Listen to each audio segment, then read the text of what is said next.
Yung easy ride ko, sakit talaga sa ulo pag wala tayong kalam-alam paano gagawin. Ito bigla kong tinirik sa daan. Napakamot ako kung anong gagawin. After 10 minutes o ilang minuto pa bago mapatakbo ulit. Galing akong Baclaran. Tumakbo lang kung 1 kilometro, biglang napahinto. Kaya ang una kong hinala ito. Yung stock nito napalitan. Yung 3 ang paa. Hinawa ko na lang siyang isa. Ipang kotse ito, ipang Isuzu. Pang sasakyan to. Kaya ang laki ng ano niya. Baso. Nilagyan ko na nito. Ayaw pa rin umandar. Pinalitan ko na naman ng nilinis kong carb, diaphragm. Ito pinalitan ko yung needle nito. Nung pinaandar ko, ayaw pa rin. Nagpalit na naman ako ng CDI. Noong pinaandar ko rin, ayaw pa rin. Ngayon, nagpalit na naman ako ng ignition coil. Naku, ayaw pa rin umandar. Kapag tataka na kung anong sakit. Last kong option, dito ko ginawa.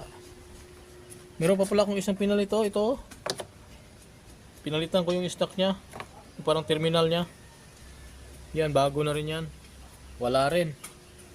Noong binuksan ko na to, ang head, at sinunap ko. Yan, pag balik sa normal. Pag start ko yun.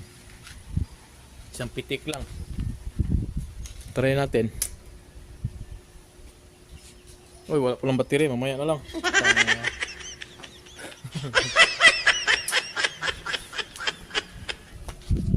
Kakakabit ka ng battery. Dito natin makita ang finalize.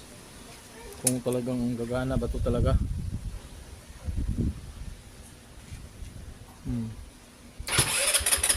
Naku, yung buto man. Yun na.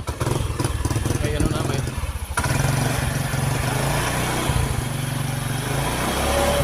nalagyan ng gas. Parang hindi nalagyan ng gas. Wala natang gas. Dapat may gas to eh.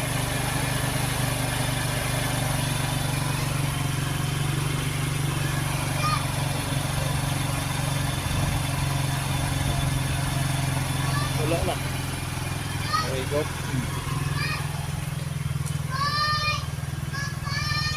Okay na yan. Basta at least na-under na.